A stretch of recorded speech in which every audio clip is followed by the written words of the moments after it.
Imagine the scenario. You just sat down at your computer to watch the excellent videos from the faculty fellowship when nothing, your internet's gone out. So who do you blame for this? Well, probably blame it on your ISP, your internet service provider. And well, this is an undesirable scenario both for you, you've got no internet, and for us at VMO2, your ISP, because we've now got an unhappy customer. So what can we do as VMO2 to mitigate this problem? And well, the answer to that is a series of technical challenges, but it can be boiled down to, well, we need to identify what's gone wrong within the network.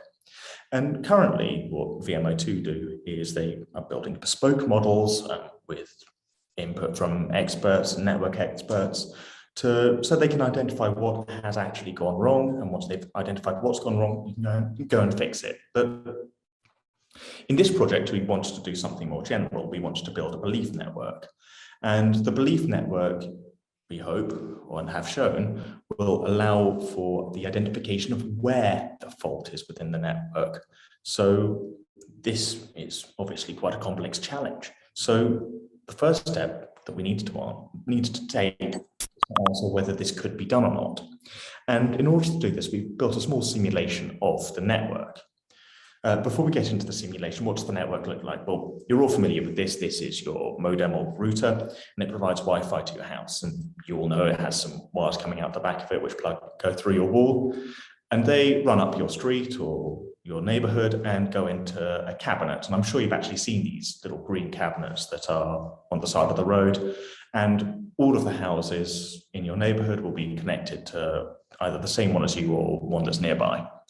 And from this cabinet, another wire comes out and it goes up to your hub site and then to the rest of the internet. In our model, we focused on just this local scenario. So here you see what our network looks like according to the computer, because obviously it doesn't see routers and cabinets and hubs. We have to assign them to something. And so we assign all of these properties to what we call nodes. And in this case, a blue node is at no fault. So you can see the central node is your hub site and it spreads out to 3 cabinets, cabinet 1 to cabinet 0. And if the node is blue, it's working. And if the node is red, it's in some sort of fault state. And if this is the actual view we got of the network, then, well, our job would be done. We can see which bit's in fault and we would know where to send our engineer.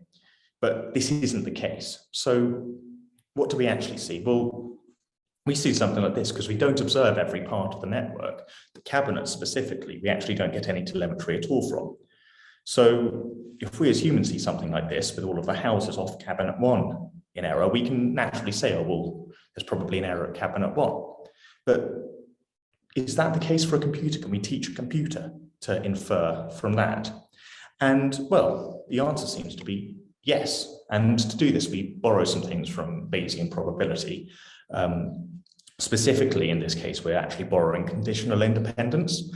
And what that means is that when you have a node within a graph, the only thing it can use to inform itself from are its nearest neighbors. And so it takes the state of its neighbors and then updates its state based on what its neighbors' states are. And if you do this a series of times, you do get some information propagation through the network, but we limit the number of times it does this. So let's say, for example, a router in London wouldn't be able to observe what a router in Manchester was because, well, they don't really affect each other. So doing this and so having this update of states and then teaching the computer to predict from this, what do we get? Well, can I draw your attention to the grayscale graph in the middle of the screen now, which is in which the darker the node, the stronger the belief the model has that that network is in fault. And well, the nodes or the picture of the network that the computer sees is our observed state, and the true state is on the right. And you can see that there's a much stronger correlation between the true state and the predicted state than there is between the observed state and the predictive state. And well, that demonstrates that we can actually teach a computer to start to think like a human and start to infer things from other information. And this is really useful. This is the proof of concept that yes, we can start to build a working and useful belief network to predict the location of faults within a network. So now we've done this, what are the next steps? Well, this is obviously quite a small model compared to the whole VMO2 network. So we need to expand it. We'd need to test it with some more varied architectures. We'd need a few more layers in it just to check that the principle that we've established is valid at a larger scale.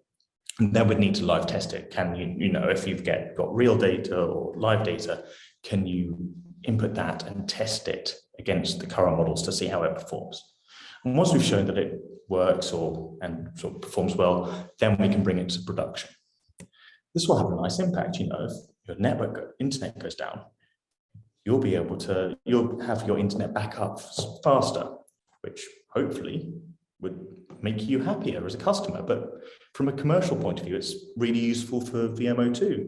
It means that our engineers are not just trying to find the fault, they know where it is and they can go and fix it. So it saves the customers time without internet, it saves the business, their engineers time and money when they would be going out to fix faults. So thank you very much for watching.